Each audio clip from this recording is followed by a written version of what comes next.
Les mondes. Donc, comme je vous l'ai dit tout à l'heure, hein, on va bouquiner un petit peu. Déjà, je voulais remercier les anciens aussi, d'accord, tous ceux qui me suivent, qui sont là depuis le début, tout ce qui, voilà. Ensuite, je voulais faire une petite aparté.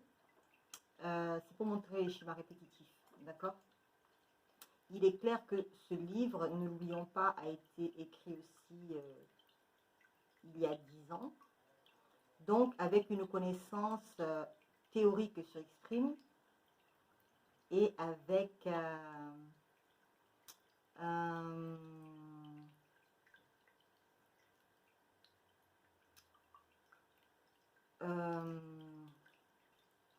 donc avec un raisonnement de l'époque. Hein, c'est-à-dire, j'avais pas la lumière à tous les étages, d'accord. Donc, c'est un peu cru, c'est très dur. Mais à l'époque, je l'ai fait de cette manière assez volontaire parce que je voulais percuter. Voilà. Je voulais que ça percute parce que moi, ça me percutait à l'époque. Ça me percute toujours, mais ça me percute différemment. Donc, les propos peuvent un peu plomber. Donc, il ne s'agit pas ici de baisser les énergies de qui que ce soit, d'accord.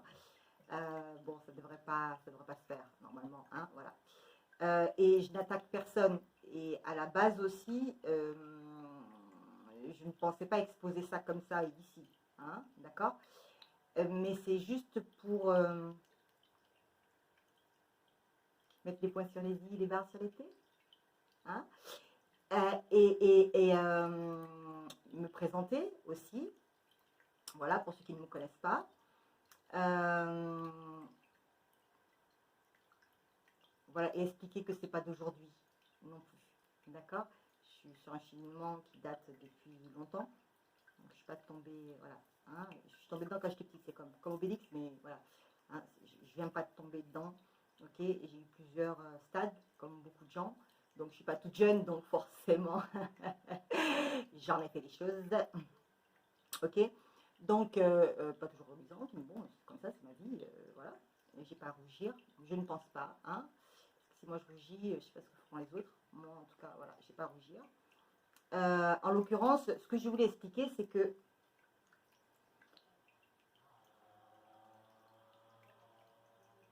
cette partie-là qu'on nous occulte, ouais, j'aime bien le mot, si on ne la connaît pas, on s'en sort pas. D'accord. Et vous allez voir. Donc moi, je prends des bribes de ma vie, hein. Ça, c'est un livre que j'ai fait. Je l'ai fait, j'avais 38 ans, je vous l'ai dit. C'est une autobiographie, d'accord. Donc on va commencer par le début. Je vais vous faire le début, un petit monologue, mes questionnements. Là, c'est très cru, hein. Et puis, je vous ferai la conclusion, d'accord. Et puis après, on discutera. Ensuite, bah, si vous voulez, bah, je le ferai, mais peut-être dans le club. Voilà, je ferai un petit truc club avec un petit abonnement, machin, ceux qui ont fait YouTube, là, je sais pas. Ouais, et puis, je ferai de la lecture, hein. Cela étant dit, c'est juste pour rebondir, hein. Et comme on ne parle mieux que des choses que l'on connaît, ok. Donc, on va faire ça, d'accord. On va faire ça, on va faire ça. On va faire ça. Je vais mettre mes lunettes, d'accord, parce que je suis... Ah oui, on m'avait demandé ce que c'était. Ça, c'est une Merkaba, d'accord. Voilà, ça, c'est une croix. Alors, c'est marrant parce que là où je l'ai trouvé, si jamais je vous disais, je l'ai fait avec mon chéri. Et je l'aime bien parce que justement, la tête du Christ n'est pas...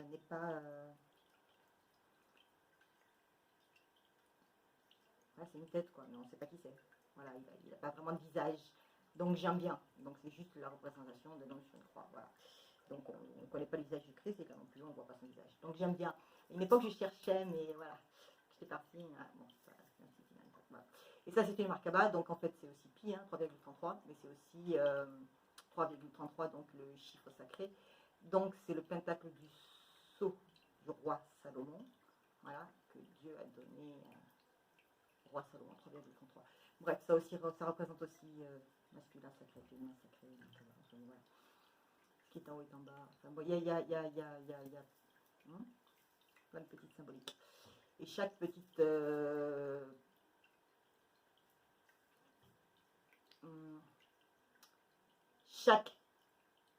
chaque segment de cette pièce est censé faire 3,33. C'est pas le cas ici. Hein. Voilà, je pensais que c'est pas le cas. Bref. Donc on va y aller. Hein, je vais faire un peu de lecture. Je vais utiliser le livre en partie et je vais passer sur l'ordinateur parce que je suis myope. Hein, je rien dit.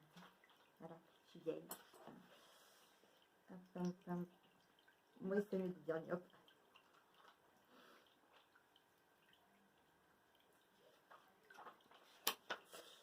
Alors, on va traverser de l'enfer entre ombre et lumière. Par les 10 chances par cœur. Donc, je ne saurais commencer sans passer par quelques remerciements. Je voudrais donc particulièrement remercier mon fils Mathias, car sans lui, je n'aurais pas été là pour écrire.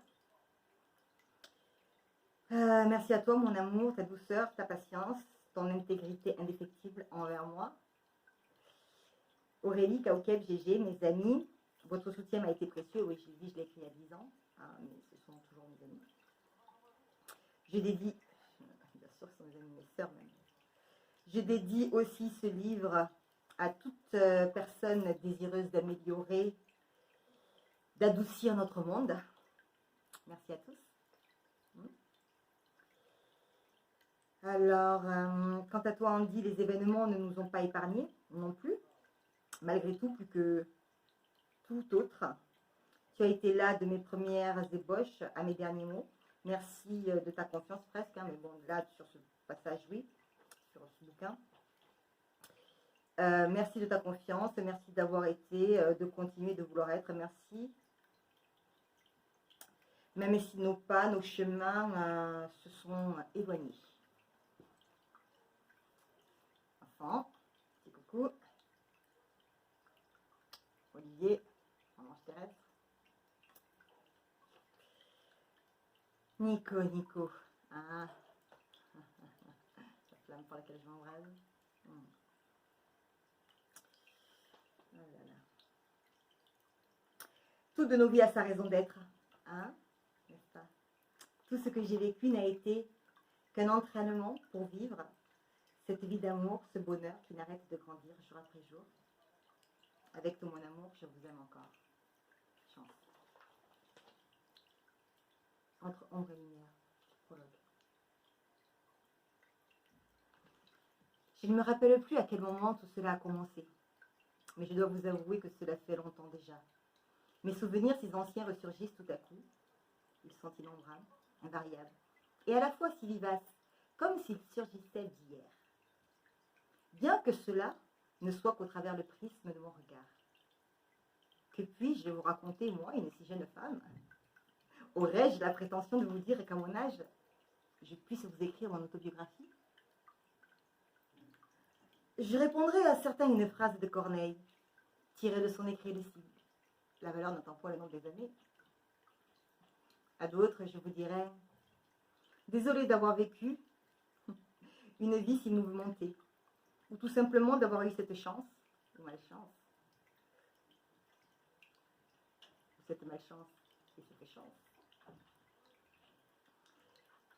de vivre une esquisse d'à peu près tout ce que cette terre, notre mère, n'est jamais portée.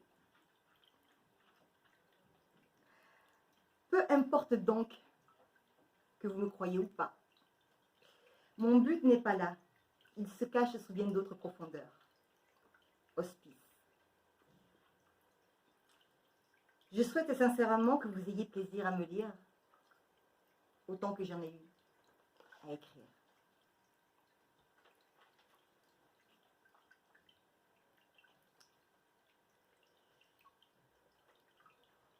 Je ne sais pas...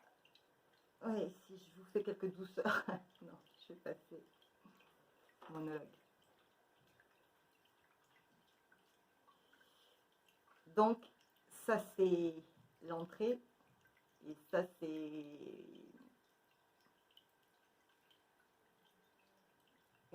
avec moi-même. Je suis plus rien. Je vous l'ai dit. Hein? Ouais, ouais. C'est un peu hard, hein? D'accord? Hein, c'est cru, hein? D'accord? Ok. Je ne suis pas dans la dentelle, hein? Je n'ai pas l'habitude. Ok? D'accord. Je suis gentille, je suis super adorable. Et puis, je suis super sensible aussi. Hein? Je suis dans l'énergie. Donc, ça bouffe un peu. Hein? Ok. Monologue et mes questionnements. Qui suis-je, moi, au fond? La vérité m'est-elle voilée? Ou suis-je, comme à mon habitude, à vouloir fuir la réalité? À me réfugier dans mon antre, à ne pas vouloir en sortir? Tout me fait peur. De la plus simple brindille qui craque sous mon pas, au crissement de la feuille morte, sous le bruit du vent. Où se cache donc la rebelle, la battante, l'inconsciente, la téméraire, la volontaire? Où est donc cette partie de moi enfouie, l'on ne sait où, dans les dédales d'un cerveau embrumé, pollué, fatigué? Mes perceptions aujourd'hui sont quasiment nulles, amputées. Je le suis, mais dans mon âme.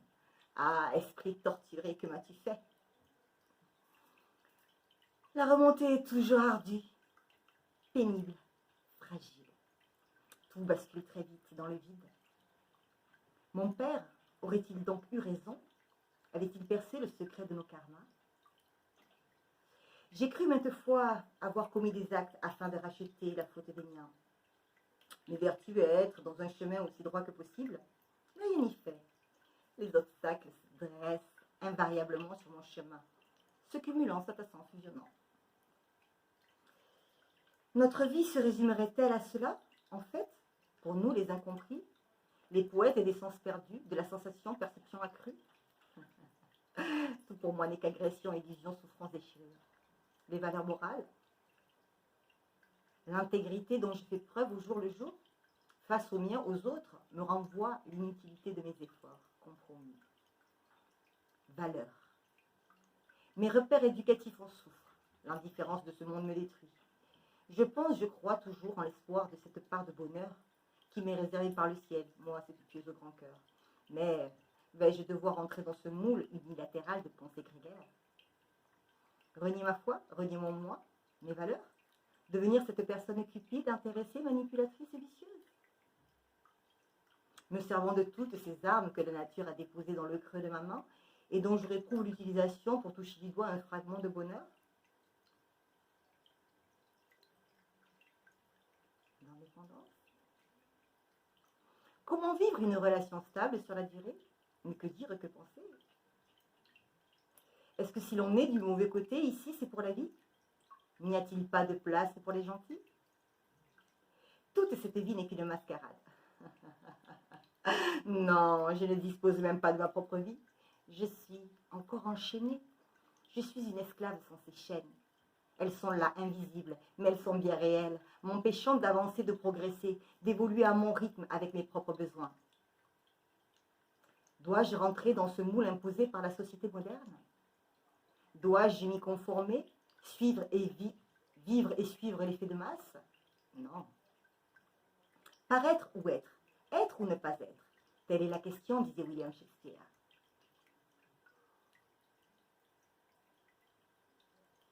Je suis à la recherche de cet être. Je tâtonne, me sonde, cherche. Cherche mes failles encore et encore. N'avons-nous pas tous le droit de commettre des erreurs? Sommes-nous pour autant des personnes mauvaises? Quelle est ma place dans ce bas monde? Suis-je le genre de femme inutile avec lesquelles les hommes aiment coucher, mais que l'on n'épouse sûrement pas? Avec lesquels ils se confortent parce que tout devient de l'acquis? Tout est fait, même devancé. Suis-je condamné à donner inconditionnellement, sans jamais obtenir un retour, sacrifiant en permanence pour autrui de manière totalement désintéressée, si ce n'est que par pur besoin inconditionnel d'amour? Où se trouve ma partie de bonheur à moi, mon droit d'être heureuse, de trouver ce bonheur, à être aimée pour moi, pour mes valeurs, mon intégrité, mon cœur, mon âme, ma foi, en cette vie si cruelle à mon encontre? Pourquoi le ciel me conforte-t-il à autant d'hostilité? Je suis lasse d'être vidée de mon énergie vitale, sans jamais avoir le droit de me ressourcer. Que deviennent mes désirs, mes prorata, de construction de vie de famille, d'accomplissement, de don de soi par amour pour un homme, un bébé, un bout de genou, un mythe dans l'attente d'une vie familiale normale, de l'accomplissement d'une recherche de toute une vie, un alter ego. Où est donc cet amour inconditionnel auquel je crois autant, à l'aube de mes 40 ans, de mes 50 bientôt, hein? Où se trouve cet être qui aborde les mêmes désirs, ces mêmes valeurs inconditionnelles? Je crois en toi, en nous, je veux croire que tu es celui-là, que tout cela est à toi, pour toi. Je divague, il n'en sera rien. Cette vie me semble parfois si dure pour moi, si misérable, tant de sacrifices faits ou encore à faire. Tout me semble que recommencement. Perpétuel. Une forme de non accompli accapare mon esprit. Rien n'est suffisant d'un partenaire à l'autre. Les quêtes, attentes changent, se diversifient, évoluent. Les priorités importantes pour les uns prenant une importance moindre pour les autres. Il me semble pourtant être une femme intelligente. Cependant, je n'arrive toujours pas à me réaliser, faisant passer les autres toujours encore en priorité. Hélas, encore à mon propre détriment. Ces hommes, certes, me trouvaient désirables, sûrement intéressantes, mais je ne vis qu'au travers de ma vie sentimentale. Ouais, je suis une amoureuse, en fait. Du coup, c'est ça qui me donne mon moteur, moi. C'est l'amour, le moteur. Hein? Mais ça, tout le monde le sait.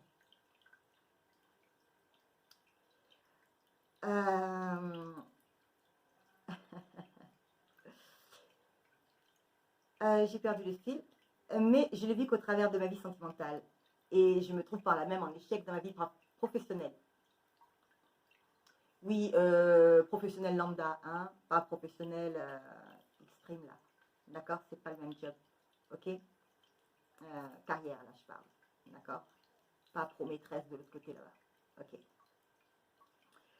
Or, il est bien là le bas qui blesse. Avec autant de capacités, mais un manque de moyens certains, me voilà donc depuis tant d'années de galère à la recherche d'un accomplissement personnel dans ce cheminement. Bon, j'ai fui mon chemin aussi, hein. Faut avouer que je suis partie quand même à contre-courant, hein. Bon, pourtant je savais où je devais aller, mais bon, voilà. J'ai le deux points, il est vrai, de réussir ma voie. Ça c'était à l'époque. Mais même dans mes rêves les plus intolérables, je n'aurais pu imaginer vivre tant de revers de mauvaise fortune. Dans une si courte durée de vie. Tant d'obstacles à ne pouvoir éviter, tant de contraintes à devoir respecter.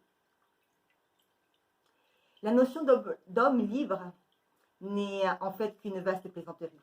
Nous demeurons tous enchaînés, d'une manière ou d'une autre, tributaires pour certains de nos sentiments, pour d'autres de par notre foi, de nos origines, je ne sais pas pourquoi j'ai dit orgueil, de nos origines, famille et de leurs schémas, de nos employeurs, de nos niveaux sociaux, lorsque nous ne réunissons pas tout cela en même temps.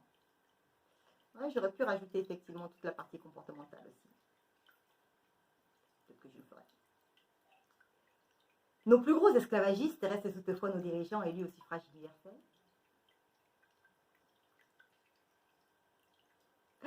Pour nous tous, indéniablement, nous restons esclaves de nos sociétés, perpétuellement sous contrainte, conditionnés, formatés pour appartenir à leur moule. Cela y compris depuis notre prime enfance. Dès le plus jeune âge, dans nos écoles, nos enfants, ils sont subtilement manipulés afin de rentrer dans ce cadre imposé. Ouais, le mot qui a voulu venir, c'était stupidement manipulé. Il ne faudrait pas toutefois que de par leurs instructions, ils n'en deviennent trop intelligents. En effet, les places au sommet ne sont que trop rares. Et surtout en amont, peut-être déjà promises. De nos jours, les mentalités changent, les mœurs aussi, se libèrent, se démocratisent à grands pas. Hein? Et pourtant, notre liberté, elle, elle n'est toujours qu'apparente. Notre place rentable, active, malgré nos différences, dans cette société, nous est fermée. Et ils nous donnent des os à ronger, tandis que les gros chats en mangent leur chair. Exploitant une société qui se contente des restes, selon l'échelle sociale, bien sûr, à laquelle elle se situe. Même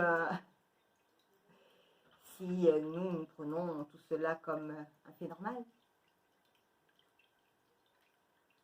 Pourquoi le fait de ne pas se réaliser pour certains serait-il juste? Pourquoi une masse de la population serait-elle sacrifiée sous l'autel perpétuel d'être ceux qui subissent, payent, engraissent les autres? Tout comme l'Afrique l'est au niveau de la hiérarchie familiale, on ne se fâche pas, on ne s'énerve pas. Je l'ai développé dans le bouquin, c'est antérieur, d'accord? Mais c'est vrai que je disais que ce qui était sympa en Afrique, c'est que il y a une hiérarchie, c'est-à-dire que en fait, le plus grand surveille toujours, enfin, le plus grand surveille toujours le plus petit. Il y a toujours un plus grand qui surveille le grand, qui surveille le petit, etc., etc. Donc ça monte toujours. Donc en fait, si jamais il y en a un qui fait une connerie, celui qui est là va intervenir. Voilà. Et ça, c'est global, c'est-à-dire que c'est toute la population, quoi. Enfin, je sais pas si c'est dans tous les pays d'Afrique, mais en tout cas, moi, au Bénin, c'est comme ça. Ok? Donc, effectivement, ça file droit. Donc, c'était pas une critique, d'accord?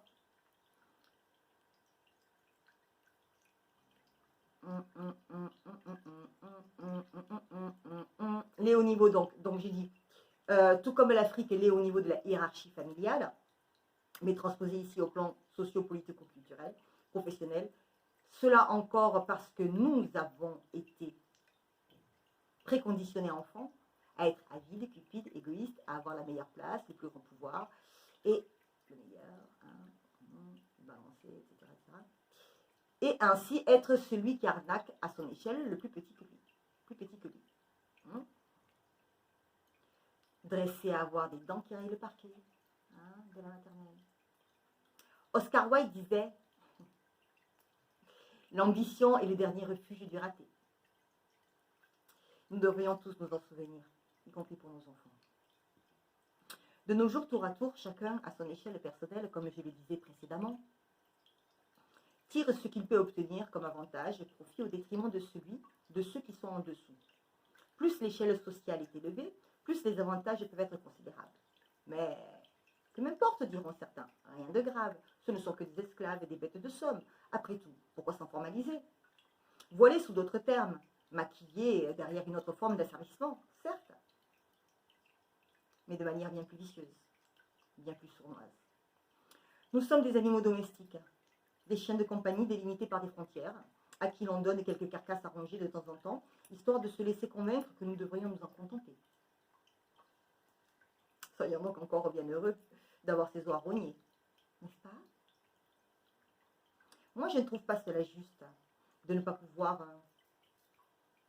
que certains ne puissent pas boucler leur fin de mois, parce que son employeur refuse de le déclarer à plein temps, de savoir qu'en tant que patron, il touche des prestations sociales, et se dit que pour vivre de manière décente, on se doit aussi de profiter du système, des travailleurs honnêtes qui cotisent afin que l'épidémie ait accès à un minima social.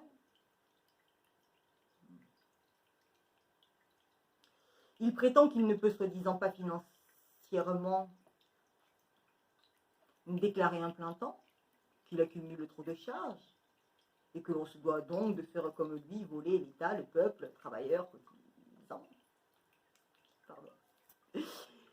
Si l'on veut vivre avec une somme dérisoire par mois, un SMIC, faire un boulot alimentaire ingrat dans la restauration pour pouvoir élever un enfant, mais cela aussi au détriment de sa retraite, qu'il se fera une joie de compléter en temps et en heure le jour venu, bien sûr.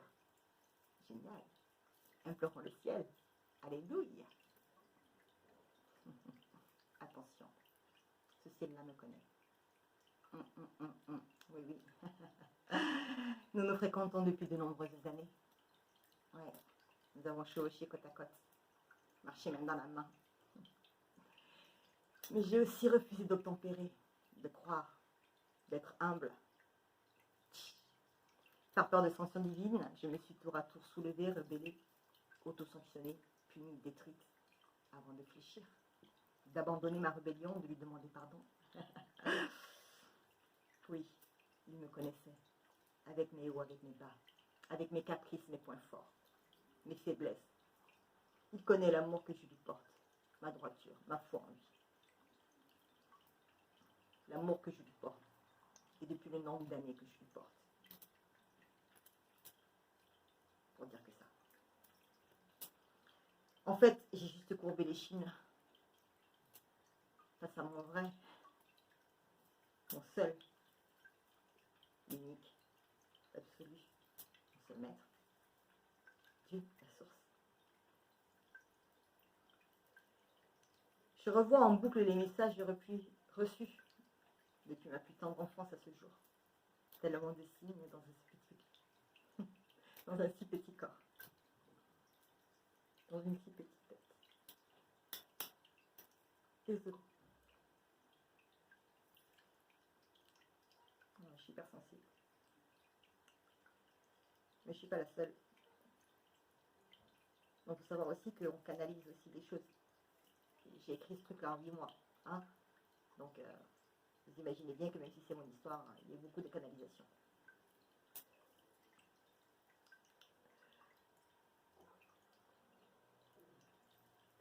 Donc je sais qu'il y a des gens qui ont vécu des expériences similaires, c'est énergétique. De toute façon, c'est normal. Il ne peut pas en être autrement. Je ne suis pas la seule.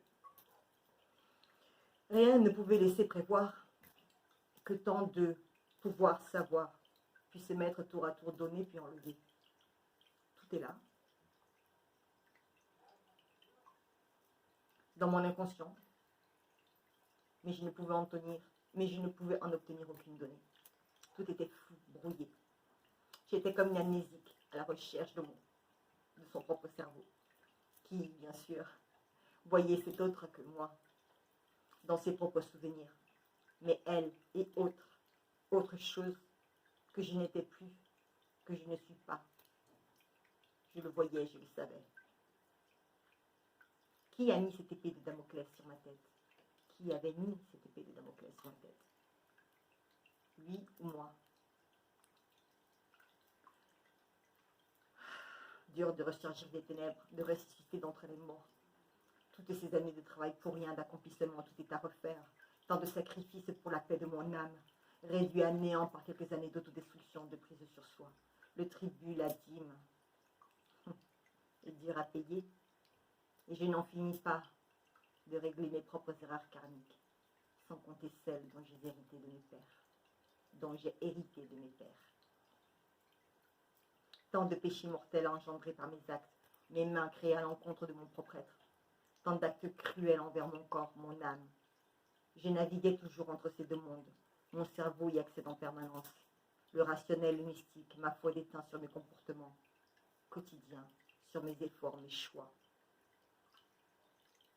Cheminement. Sur ma ligne de conduite. Rancœur, haine, jalousie, violence trônent loin de moi. Et même si j'ai copulé en eau trouble entre le bien et le mal, je fais attention à tout ce qui m'entoure, aux gens, aux êtres, aux plantes, aux insectes, de la nature aux animaux.